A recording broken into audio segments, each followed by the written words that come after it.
2024માં રાજકોટના કુણાલભાઈ જયંતિભાઈ ચાંદ્રા નામના એક વ્યક્તિ સાથે શેરબજારમાં ઇન્વેસ્ટમેન્ટ કરવાના નામે 97 લાખ રૂપિયાનો ફ્રોડ થયેલો હતો.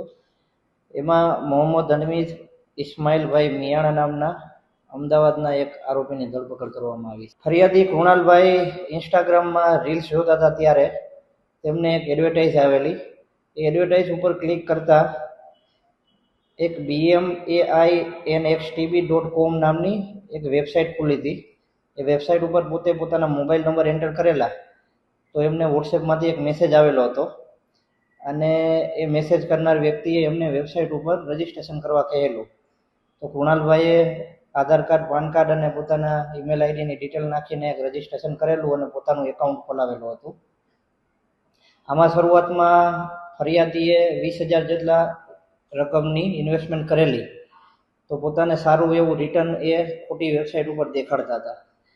પછી અરજદારને વધુ વિશ્વાસ આવતા અલગ અલગ એકાઉન્ટમાં પોતે કુલ 97 લાખ રૂપિયા જેટલી ઇન્વેસ્ટમેન્ટ કરેલું અને જ્યારે અરજદારને પોતાની રકમ વિથડ્રો કરવા ના દીધી પછી અરજદારને પોતાની સાથે સાયબર ફ્રોડ થયેલું છે એવો અહેસાસ થયેલો, જેના આધારે ફરિયાદ દાખલ થયેલી હતી. પકડાયેલ આરોપી કન્સ્ટ્રક્શન કોન્ટ્રાક્ટર તરીકે કામ કરે છે. હાલ આરોપી રિમાન્ડ ઉપર છે અને એમનો જે ગુના કરેલા છે અને એનો પોતાનો રોલ શું છે અને આગળ આ બાબતે કયા આરોપી સંડોવાયેલા છે જેની તપાસ ચાલુ છે.